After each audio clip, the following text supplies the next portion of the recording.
Ladies and gentlemen, turn the volume up on your radio, your cell phone, your tablet, or whatever device you're using. Tell them kids to sit their ass down and shut the hell up, because grown folks about to start talking. Welcome to another episode of Table Talk with Jay the Gray. Let's go.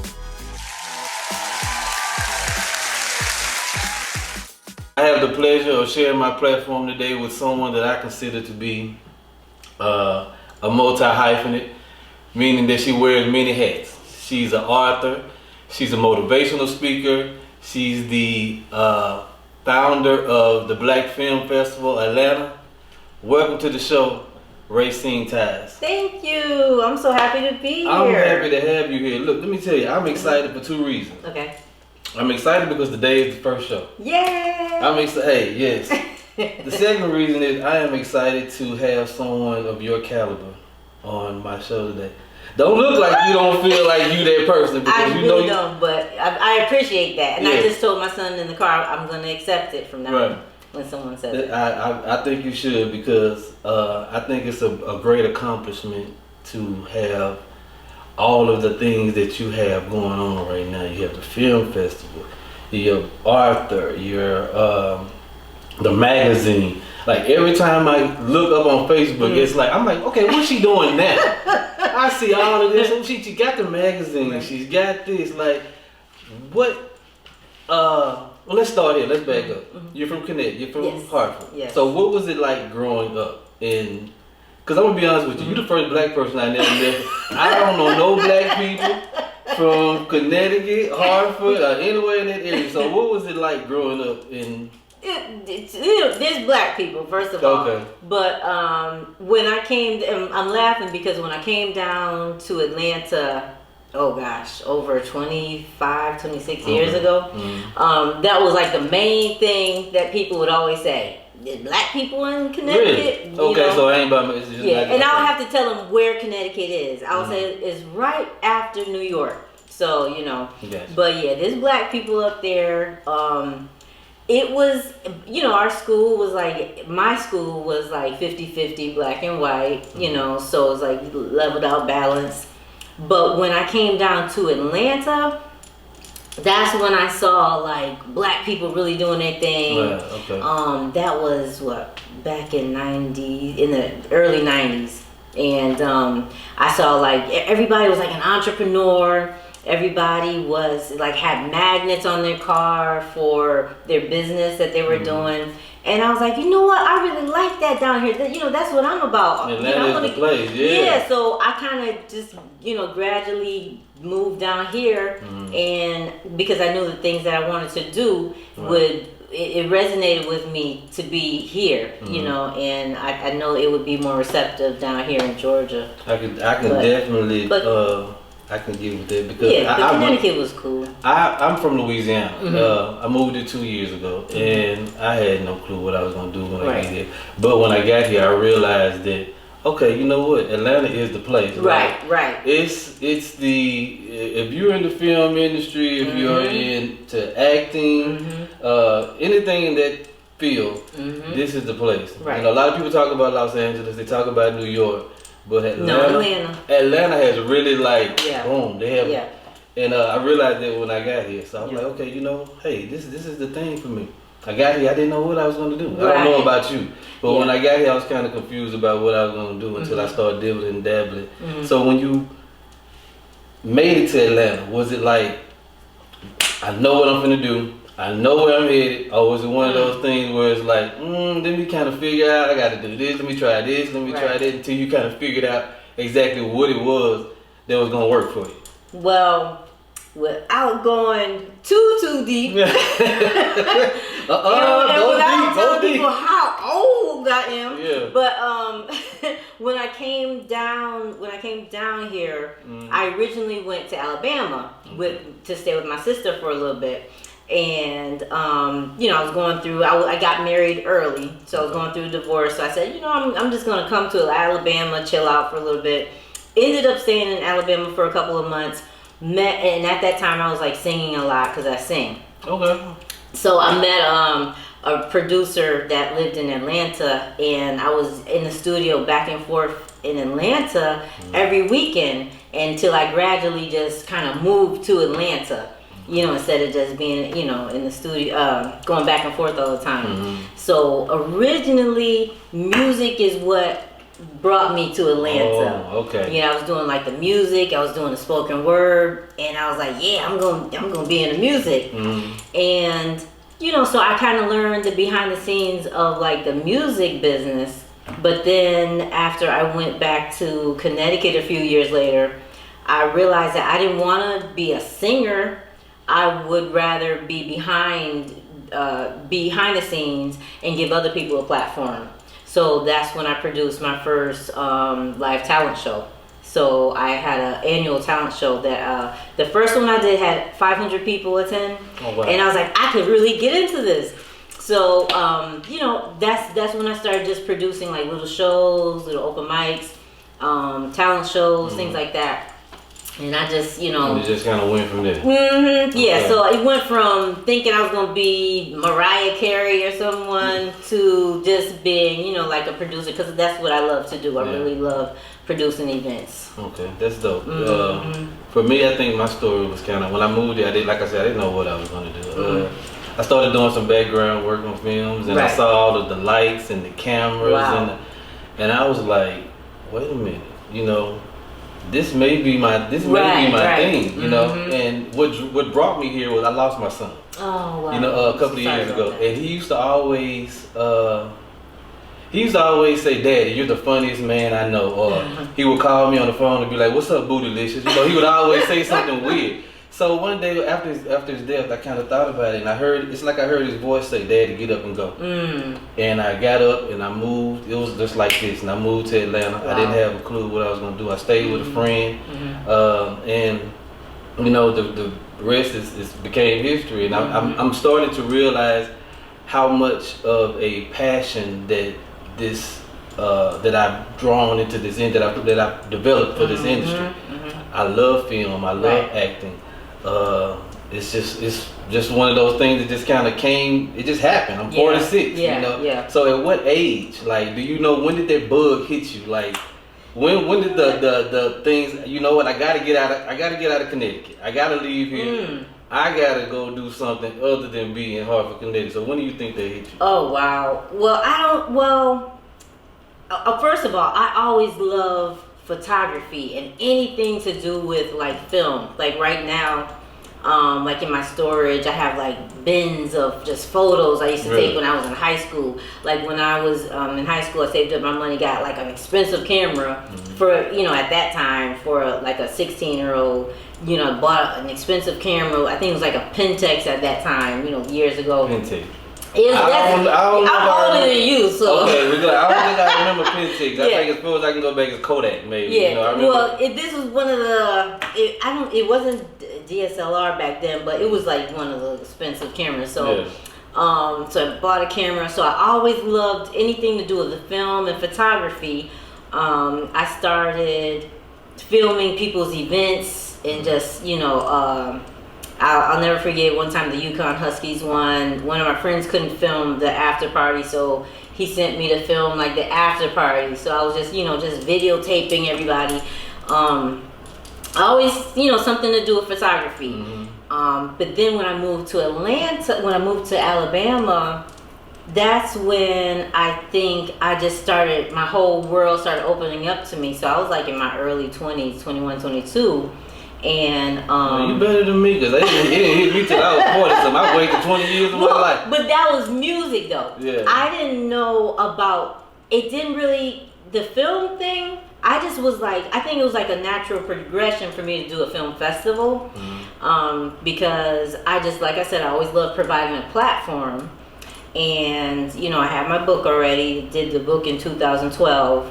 And I was still always doing things with film. I have an ex-husband who was a filmmaker, and I just always met like a lot of filmmakers for whatever reason. I just knew like a lot of people that was into film and stuff like that. Right. So when what was I doing? I was doing something down here, and I told my son one day, like about 5 years ago, I said, you know what? I want to do a film festival.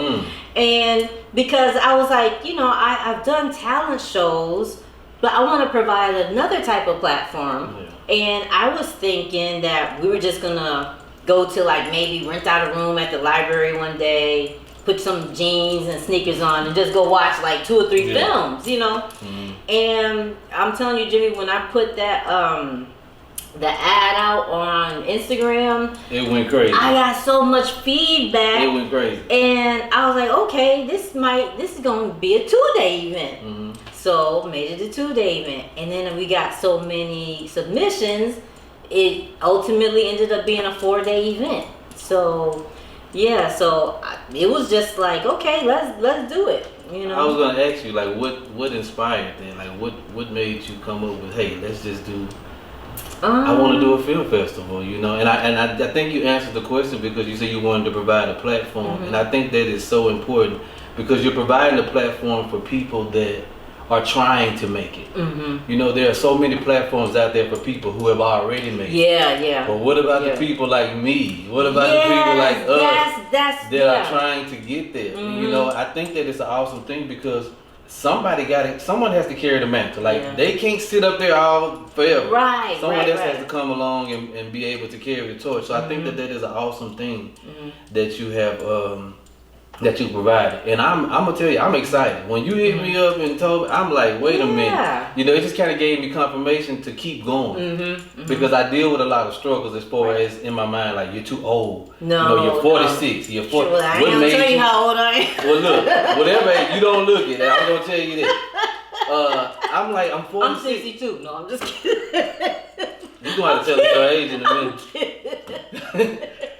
I didn't. Yeah, it's like I'm 46. So what am I doing? And then every time something happens, every time I get a call or I get a role, or it's like confirmation for me to say, and it's saying to me, keep going. Yeah. You know, don't focus on what your mind is telling you or what you may be going through. Just take the blessings and allow the universe to come in and do what it's doing in your life, you know. So I was excited, you know, and I just wanted to let you know that I appreciate you allowing me to be a part of that, you know, and also the team, the college students that directed the film. I appreciate them allowing me to be Oh, that was a college student? It was they were college. Those were all SCAD students. Okay. Yeah, they were SCAD students. I got a few of those. SCAD student film. This actually the 3rd SCAD student film that I've done. Yeah. Wow. Yeah, it was. So, with you being this multi-hyphenate, and I use that term, and I say that because you carry, for those that don't know what it means, it's a person that wears many hats. They do a lot. How do you deal with the daily task of having to function in all of these different areas, the magazine, the film festival, the books, what is a day like for you? Well, I finally came to the realization that this year that I think I do need an assistant. It's getting like this. Yeah, finally, and it's funny because I said to my kids, my daughter's always saying, you can't do everything by yourself, you know, and I'm like, yeah, but I try, like, before different ventures I've had like, commission salespeople like helping me out or something like that, or like the first year of the festival, I had someone that was going to be my executive producer, and it ended horribly. And I'm like, okay, all I want to do is do a film festival, but people are acting like it's some kind of Hollywood production and they're just running away with it. And I'm like, I just want to show a few films. Yeah. So I got to the point where I'm like, oh, I don't want to deal with that. I'll just try to do everything myself. Yeah, I mean, I'm doing it. This year I am, I've had like some volunteer help at the first one, at the actual days of the festival, there in person. But the virtual, we went virtual because of COVID. So the virtual ones, that was like, easy. But now it's in person again, and I'm like, okay, I actually do need some assistance, some volunteer assistance or whatever. Although I've already done all the work, once you go through the process, you know what it entails. So now it's like I'm on autopilot. But like I told you, last night was the first night I kind of was up all night. Yeah. So I'm on autopilot. Things are good, but I know now that, okay, as soon as this festival is over this year, I'm going to start planning for the next year immediately. I'm not going to be waiting. I had to switch venues at the last minute. Just like, just a lot of different adversities that come along. And that's just, I think that's the industry. That's the way to go. Exactly. And I can definitely understand you, wanting to do things by yourself sometimes. Because it's hard to find people. Yeah, that's the only thing. People. People. You know what? I'm gonna keep it positive. Yeah, but we're gonna keep it real too at the same time. People can be, they will say one thing and do something. I cannot tell you how many people I've had promise me this, or I'm gonna do this, and they don't show up. But I will say, my producers, I'm grateful for them. I'm grateful for my producers. I'm gonna say that they showed up, and but that's a whole other story. We're gonna get out. We're gonna let them people stay over there, Yeah, so, but I mean, you know what the thing is, Jimmy, with the thing about it is every experience I've had in the past. Did they teach you something? Oh yeah, because I'm like, you know what? Now I know, now that I'm on autopilot and I know how this thing go, and people are starting to like, I guess I'm manifesting them people to come to me, but now that things are coming to me, I know that this time I can't do what I did before. Or next time I'm gonna have people sign paperwork, or this, that, and the other, because I'm like, if that happened while or when I become much bigger, I would have been kind of assed out. I got you. But now I know that happened for a reason.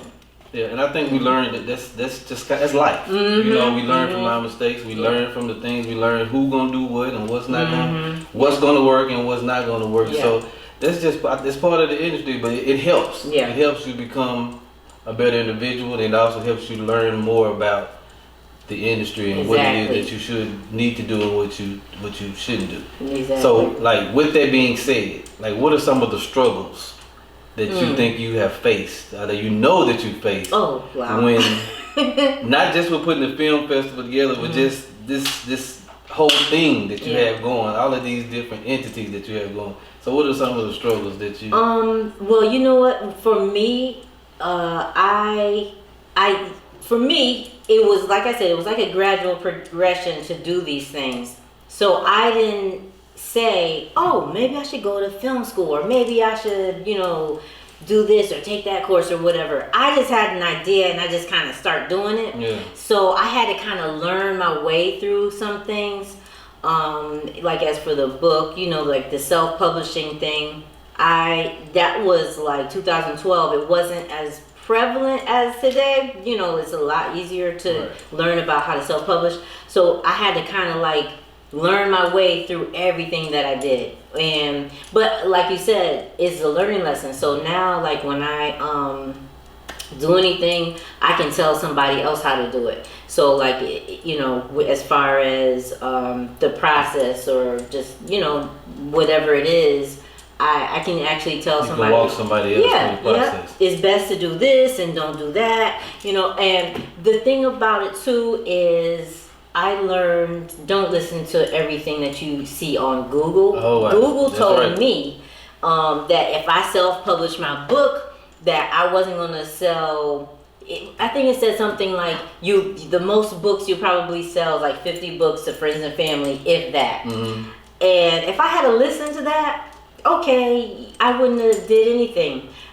At that time, 2012, me and my kids, we were selling books, and if you went to any Walmart parking lot, if you was on I was hustling downtown, hustling if you was in Connecticut, because that was in Connecticut, I was paying my bills and rent with the books. That's what's up. You gotta get it the way you gotta do what you gotta do. Don't listen to everything that you see. You still gotta take a chance. Sometimes and I'm big on taking chances. My family think I am absolutely. Oh yeah, mine too. They think I'm crazy. My dad used to always say, "Boy, what you gonna do? You gotta get it. You got to do." And I'm like, "Dad, no, you don't understand. Like, I know I just gotta do this because And it's like all of those lessons that I learned, they brought me to the place of realizing that sometimes you do have to step out on faith, regardless of the fact of what somebody else may think or what Google may say or what. You just gotta step out there and do it and see if it works. And guess what? If it doesn't work, at least you can say I tried. Right. You know, exactly. they'll never be able to. That's one thing I pride in. They'll never be able to say he didn't try. Exactly. I had bail bond services. I had clothing stores. I had cell phone Shoot, stores. I was gonna try the bail bond thing. Look, I'm telling you, when I tell you I tried everything that I could possibly think of, and none of them seemed to just like work out. Yeah.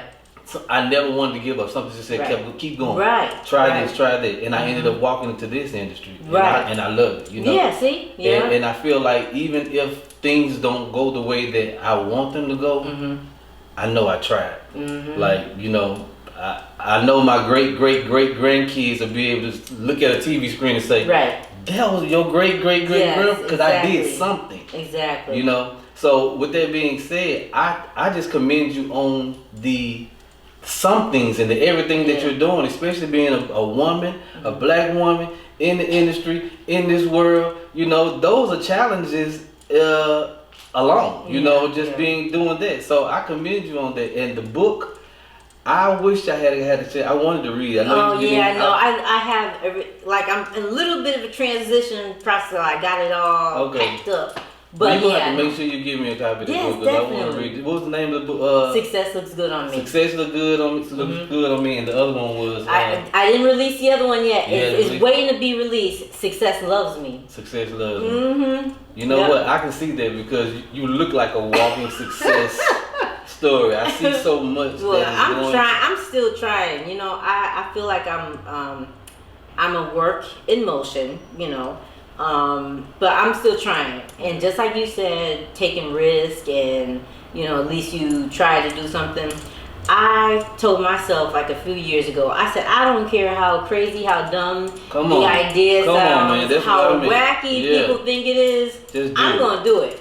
I said I'm gonna be doing it until my last breath. Whatever comes to my mind, I'm gonna try it, because you just don't know what's gonna hit, what's gonna not hit, or just where your passion lies. That's right. You know, and I feel that, and I know what you're saying, because I tell myself that I'm gonna just do it. Yeah. I talk about comedy. People, my son used to always say, Dad, you the funniest man I know. I said, well, am I just funny to him? I cannot be funny to the world. Right. I thought about doing comedy. Something saying, if you're thinking about it, just do it. Yeah. If you get on stage and you get booed, oh well. Yeah. You got booed. You can laugh about it later. But I think I got enough foolish and ignorant stories that in my life that I could talk about, and it would just probably have people on the floor. You know, and that's one of the things that I'm thinking about doing. It's kind of like one of those just tiptoeing into. Definitely. Somebody told me that they didn't think I was that funny. I ain't gonna say who it was, but they said that they didn't think that I could make it on stage. So that's kind of motivation for me to even get on the stage. We ain't gonna say no names, Courtney over there,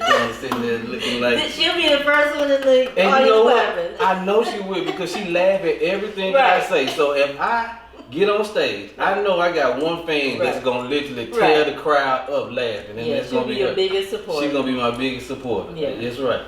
So let's shift gears for a minute. We're gonna shift gears back. Okay. The film festival. The dates, the time, what can we expect? Okay. Just the whole rundown. Sure. Give me something. So this year it's October 24th through the 29th. The 24th we're kicking it off on the evening. So we're gonna have each day is a themed day.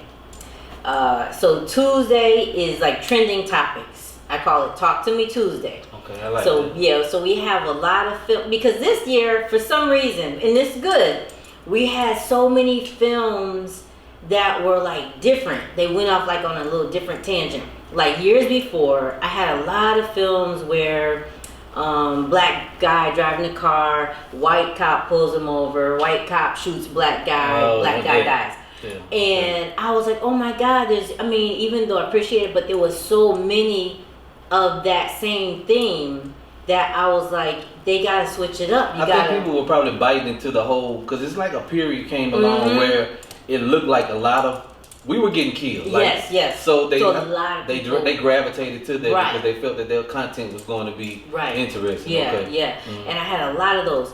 But this year, which is good and it was like different, I had so many of the trending topics, like the movie that you're in. Callback. Yep, the movie that you're in, Callback.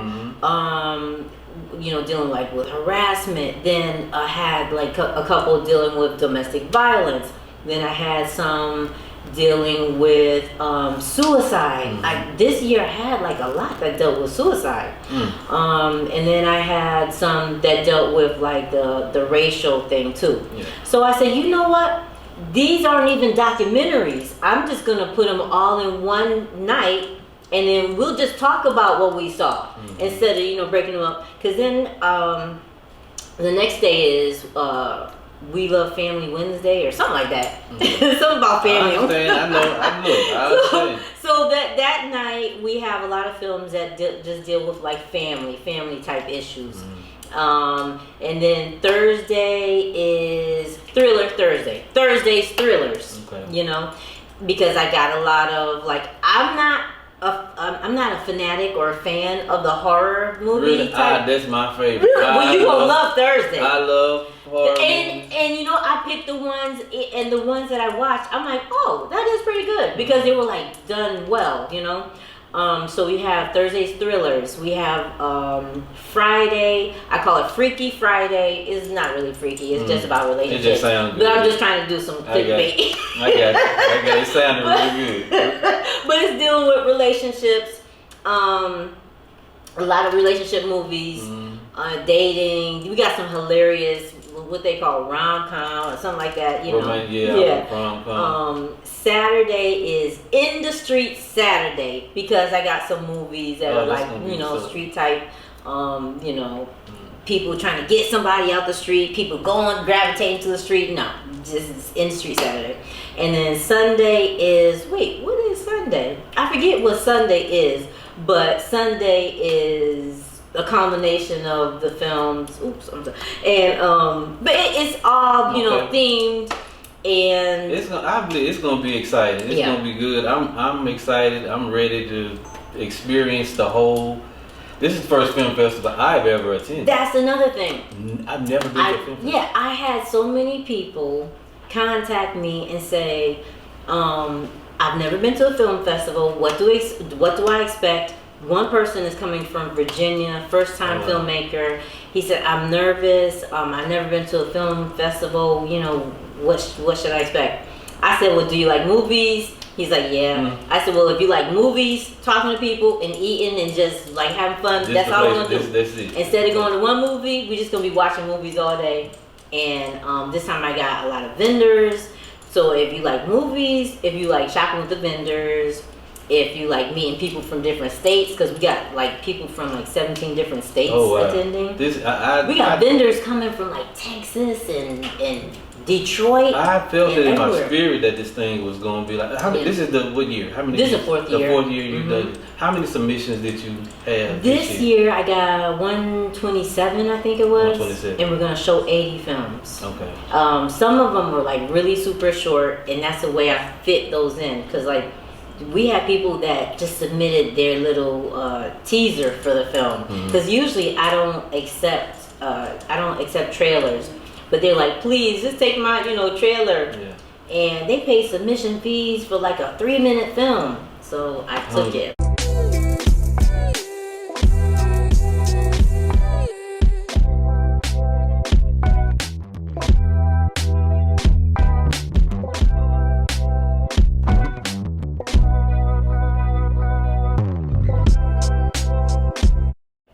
But I tell people, as long as they have that good acting and good storyline, even if you're doing the same storyline 1,000 times, do something to make it different. Right. It's so much more you out can the box. Like even if you, because there was one, I remember there was one film, it was that, good cop, the bad cop scenario. But this one film, they did a little twist to the storyline. And I'm like, oh, I'm picking that one. Because I didn't see that coming, So it was that small little thing that made the big difference in whether they were chose. Make sure your audio is good. Because that's a big thing. Yeah. Oh my God. I had a feature film from overseas. I won't say that. Yeah, a group of them were gonna travel from overseas. from Africa. Oh, And it was a good film. Yeah. But the audio, oh my God, the audio was horrible. And I told them, because they were ready to travel and everything. And I said, I can't show this to the audience because I can't have people sitting there over an hour listening to the horrible audio. And he understood, but they said people will, I remember hearing that people will look at something that's not so great if the audio is good. But if the audio is horrible and you can see it, they ain't gonna. I am in post audio production class right now. This is not the first sound class. Sound is 50% of the film. Yeah. If you don't have the proper sound, if it's not right, it'll throw the whole film off. So basically, and then the overall production. There's like about 7 different things I said, but if you have all that, then you're doing pretty good, as far as like a film. What I have done, even though I don't technically call myself a filmmaker, because like I told someone, I never had like. You're not a filmmaker. I mean, you are. Yes, you are. I have never had a story that I really wanted to put out. Okay. You know what I'm saying? Like that. I've filmed stuff and I've edited and stuff like that, but I've never really put out a story, I never was passionate about a story that I wanted to put out as a film. But I'm coming up with some now, and I'm like, I need to show people what I got. There you go. That's right. So, but what I have done is, whenever there's like a intellectual, what is it? Intellectual, man, my little brain is going blank. Anyways, whenever there's classes, I will go take a class or learn something about acting, about your intellectual property. I couldn't think, blah. It's okay. About that, I have gone to learn about like financing and distribution. So I make sure that I educate myself because people are constantly coming to me, and I want to be able to like give them some intelligent answers when they come from when they come to ask me stuff. So that's what I do to keep abreast and keep my head up there, keep going. Another thing that I don't know if I mentioned, but another thing that I did, because so many people have come to me, is I did start a new platform called AtlantaFilmMarket.com. See what I'm talking about? Look, but no, that was out of necessity. That's why I called you a multi-hyphenate, because like why? But I understand why. You gotta keep it going. You gotta keep the fuel going. You gotta keep the fire going. If you don't constantly thinking of something to create or to establish, then it'll get you get dormant. You get stuck in that one thing, and there's so much more that you can. Yeah, I feel like that was out of necessity because ever since even before the film festival, like I said, people were coming to me, Racine, can you? And I'm like, why are they asking me? You know why they're. But no, not really. But I don't know. So I said I need like now a lot of streaming networks are like hounding me for the filmmakers. And I'm like, I'm not just gonna give all my filmmakers to one streaming network because I don't like referring people unless I've actually worked with them, because you could be one way with me, but then when why Racine refer me to them because they did me dirt? I don't know. So you don't want to be tied to that. Right. So what I did is I created AtlantaFilmMarket.com, and it's a platform where I'll help you to market your film through another film show, a virtual film showcase, a print magazine where I'll send the magazine to targeted people that have started meeting, executives in the industry. We have a virtual platform, and we have the streaming network. So it's like, instead of just saying, Racine, would you look at my film? Because I can't do nothing. I'll say put it on the platform, because I have people that have started contacting me that want your film, and I'm telling them to go to the platform and look at it. It makes it so much simpler, easier for you too, and for the individual. For the exactly, because they're going out and marketing their stuff, and in the way I think that is awesome. Yeah. I think that is a great idea. It's like, do you just, when you sleep? Yeah. Do you think when you sleep? I just want to know if I'm the only person that's like this. Like when I'm asleep, I'm still thinking. Yeah, I told my kids it's like a blessing and a curse. It is, isn't it? It's like a birth blessing and a curse. Because I'm like, oh my gosh, I'm like, maybe I should just sell these ideas to somebody else and let them do it. Well, I asked myself, I was like, why can't I just sleep? Even Courtney asked me. She said, you know, she was mentioning I can't sleep and not think. Yeah. Like she knows how to sleep, and her mind can be clear. She said, I can't do that. It's like my mind is racing. Yeah. I can wake up and I'll jot something. Oh, I got some new ideas. You know, see, I wake up and I'll jot it down. I told my son on the way here. You see what I'm saying? It's like our minds are constantly trying to gravitate towards something greater or developing something greater. You know, and I want to know, like, what is the next big thing for you? Like, what is it that you want to see? Like, you know what? I wasn't, because it was virtual, I wasn't taking the festival as serious as I should have. So, like, I really want the festival to be like a really, really huge platform. And the magazine too. I don't know. Maybe I should tell you my the cover for the magazine. I don't know if I should tell. No, you know what? Don't spoil it. Don't spoil it. So I want to know now. I'm not gonna tell you that I don't want to know. I do want to know. Well, I'll just say. Well, I already kind of mentioned him, but so I'm just really grateful for the people that have like gravitated towards me, because some of these people I have not even. They like literally gravitated toward me, and I'm like, hi, you know. But it's the platform. That's how you know that you're walking into this area. You know, you're getting ready to walk into an area where people are there's gonna be a need for you. You know, people are gonna start to contact you more. You say they're already doing it, and they're gonna start. But there are gonna people that are gonna be contacting you, and you're gonna be like, I can't believe this person contacted me. That's how I am already. You see what I'm saying? And it's gonna happen because of who you are and the way you think and the way that you are developing all of these different ideas and these platforms for people to express themselves. And I think whenever you start to feed people, then you start to get something in return. And I think that's your return, because in essence you're really feeding people. You're giving them, you're preparing a table for them. You're laying it all out there for them, and you're saying, hey, come here and eat. And that's what they're doing. They're dropping it off right there so other people can see their work, their content. So you're you ain't seen nothing yet. I don't know. You got some places and some things that's going. I'm just glad I know you.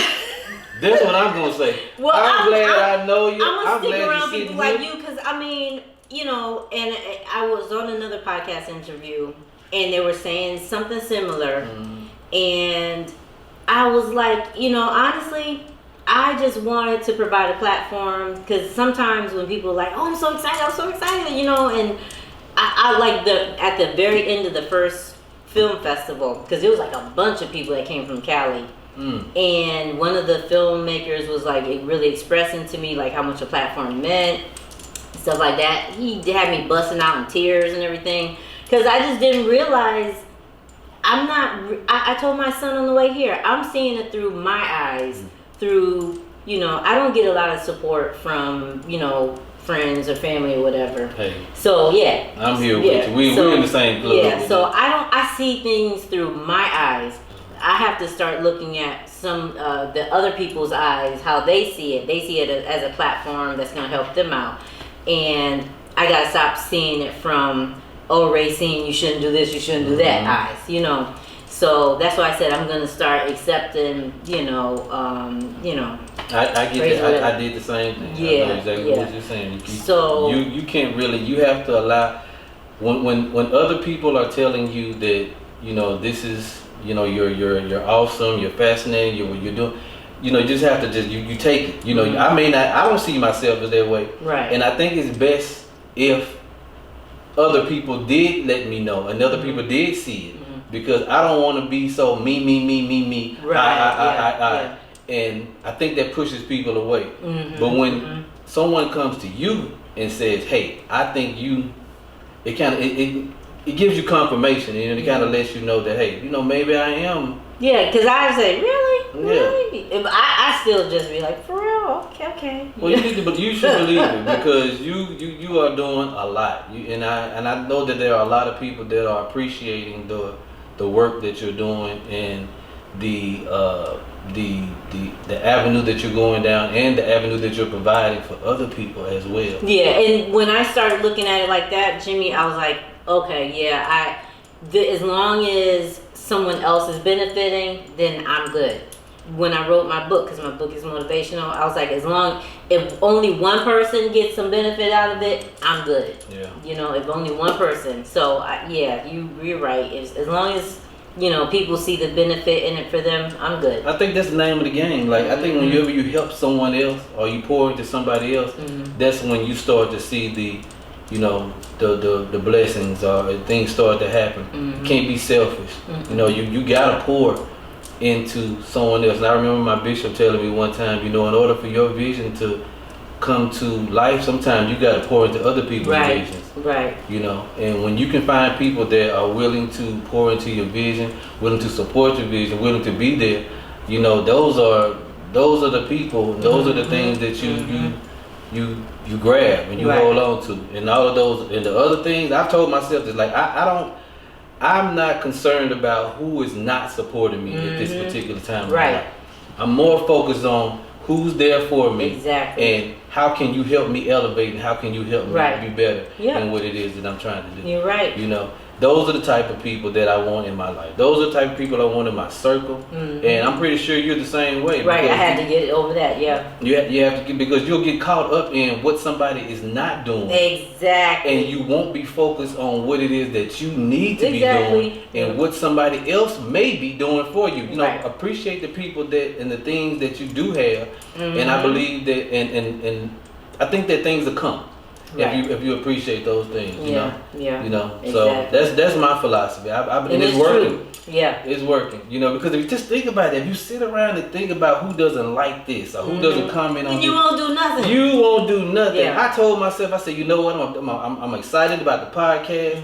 I'm gonna put it on all kind of platforms and podcast platforms, but I'm not expecting a lot from people that I know. Right. I'm expecting more from people that I don't know. There you go. To be honest with you, because those are the people that are going to say, hey, they're gonna see the real value in the potential. They're gonna see the real value. Yeah. The other people, what do you think he doing? What do you think he doing? What he supposed to be? So he think he better than and I'm pretty sure you get that a lot. Especially from people that you don't necessarily deal with anymore. You don't. But it's not that. It's just that you're elevating. You're trying to go somewhere that's for you, and they may not be either. They're not ready to get there, or it's not their. It ain't their turn, or they ain't supposed to go with you. But whatever the reason is, you got to make sure you get there, and then you bring bring along the people that are meant to be brought along. And I think that's my philosophy. On this. And I'm so glad you're saying that because. Every time I hear that, it's like confirmation for me. So every time I do an interview or anything like that, and they say something like that, it just makes me think, yeah, they right. Just listen and just do it. They're right. That's right. So I appreciate that. Oh, look, you're welcome. I appreciate you being here. And listen, I got one other thing. I got to do this. You say, let me tell you what's crazy. You said that music was your thing, and I said, you know what? I want to ask her one question, just a question, on the spot question. Okay. And what's crazy is it was about music. I had no idea that you. Wow, okay. So my question was going to be if you could put together a big concert anywhere in the world, what 5 artists would you have on your platform there? Oh wow! I'll tell you right now.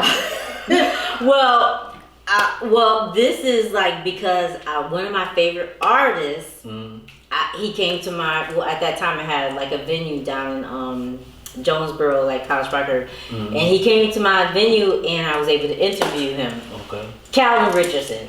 Okay. So yeah. Calvin Richardson. Yeah. Even though she crazy, I was able to. I was filming an interview for Kiki Wyatt. You didn't say she was crazy, did you? Look, And let me tell you something. I don't know Kiki, Me but neither, I yeah. can't. But the fact that you say that she's crazy, I just kind of But felt crazy good, funny. yeah. Yeah, I kind of saw that. I could see that in her aura for Right, some reason yeah. when I see her sing. But Yeah. Kiki, I love her. I love Yeah, her. oh my And she goodness. can. Ooh, she can sing. Yeah. She can sing. When we used to do the it's like an open mic type of deal. It wasn't really an open mic. You had to like audition for it, but I used to do that years ago, downtown Atlanta. And one of the people that came, her name is Aisha Boggs, and now she working with everybody from Beyonce to J Lo to just everybody, Rick Ross. So it would be Calvin Richardson, Kiki Wyatt. Ink. They call her Ink now. The other two, I don't know. I don't know. 'Cause I'm really picky about music. I mean, I love. Oh well, OJ's. I was able to meet. I love OJ's. I'm an OJ. I love the OJ's. Okay. Yeah, I met. What's his name? Levert at Vegas one time. Really? Long time ago. How was it? I was at the casino table. Yeah, and he was like, he was probably a little bit further than your wall. And you know how like you see somebody, you recognize them. I was like, oh hey, I waved at him like I knew him. And he waved back. And then the people that we were with, afterwards we happened to meet him and talk to him. Okay. That's my favorite artist right there, the OJ's. So them. And I don't know who else. Well, we're gonna put you on stage since you say you like to sing. You'll be the ending. Right. The ending. Then they start booing. Yeah. No, I don't think they're gonna start booing. I ain't gonna put you on the spot. You say you like music. We ain't gonna have you singing and doing all that right now. Right. Maybe next time. Look, I have enjoyed this interview. I have Me enjoyed too. having you here. Tell the people where they can follow you and where they can find you, and the film festival and the tickets. Yep. All those wonderful Everything, things. you can go to blackfilmfestivalatlanta.com for everything. So I get people to ask me like, when is it? And the date is like right there on the page. Well, when is the film playing? Date's right there. So go to the website, blackfilmfestivalatlanta.com. Anything that you see is going to be blackfilmfestivalatlanta.com. And we don't abbreviate the name, so if you ever see anything that's similar to the festival but abbreviated, it's not me. Because there's a lot of them out there. Have you noticed it? I've noticed it. Well, I know you noticed it, but I've seen a lot of them. There's one that people sometimes get a little bit mixed up with. And everybody, I'll promote. I've had other festivals in my magazine. I'll promote other festivals. But one person, I guess he was a little upset that somebody came to my festival instead of going to his because the person was traveling from Maryland. That's just the nature of the business. Yeah, Get over it. Get over it. Yeah, get over Leave it. it alone. So make sure you don't abbreviate the festival. That's all I'm gonna say because that has caused some confusion in the past. So, but yeah, everything is blackfilmfestivalatlanta.com. With the new platform, it's for everyone, anyone or like a filmmaker or a creative who wants to promote themselves. We have the streaming network. We have, if you want to do a virtual movie premiere, we just did our first virtual movie premiere last week. It was awesome. I tell people you charge whatever you want. She charged $15 a ticket, and they paid $15 a ticket. I just take like a little teeny % just for like doing the technical aspects of it. Yeah. But yeah, AtlantaFilmMarket.com. Okay. You can go on there, put your profile on there. It's a little bit different than the IMDb because it's like more personal, and we actually help you promote yourself. And a lot of people don't know what IMDb is. Yeah. So you can break this before we close. I guess the easiest is just a website where they have like great. You can put up all your sizzle reels and things like that. Or if you're an actor or a filmmaker, and you can. It's for the industry. So this is. I won't say this is like that. This is. I will just say mine is an online community, and we help you promote your movie or your film. Even some creatives or authors. I have a few authors who are vendors at the festival. So whatever it is that you're creating, that platform is there for you. Yeah, but the film is like the main thing. It's the main thing. Okay. Yep. So. Well, it was a pleasure. I'm It was a glad. pleasure, I'm glad to have you sitting here beside me. I was excited. I was nervous and happy, and all of those. Oh my God! emotions I have at the to same time. apologize because, like I said, I was up all night last night work, so I don't know, and I forgot my makeup, so I don't know how I look right now. Look, but you're hey, fine. I'm this, here. This part at this show right here. You come as you are. This just like church. Okay. You come in here whatever it is you got on. Right. It don't even matter. You come. Right. Thank you so much Thank for being you. a part of the platform. And be sure to follow us on social media, Jay the Great, and Table Talk by Jay the Great on all social media platforms. I think I might mess it up, but y'all know where to find me. You know who I am. Jay the Great, Table Talk with Jay the Great, IG, all of those different platforms. If you want to upload your film, if you have a film that you want to put into the film festival next year, or you whatever, this is the person you need to be. You need to go follow her. Follow her on IG. Follow her on Facebook. Whatever it is, this is the. I'm sitting beside gold right now. This is gold. I've never been this close. This ain't even real gold around my neck right now. This is real gold right here. I'm sitting beside gold. Follow her. Thank you so much for listening to the show. I'll see you guys next time. Peace. Thank you. You've been listening to Table Talk with Jay the Great, the podcast that takes you on a journey through engaging conversations and unfiltered perspectives. Thank you for joining us as we explore the world, one conversation at a time. Be sure to follow us on all social media platforms at Jay the Great and at Table Talk with Jay the Great. Peace.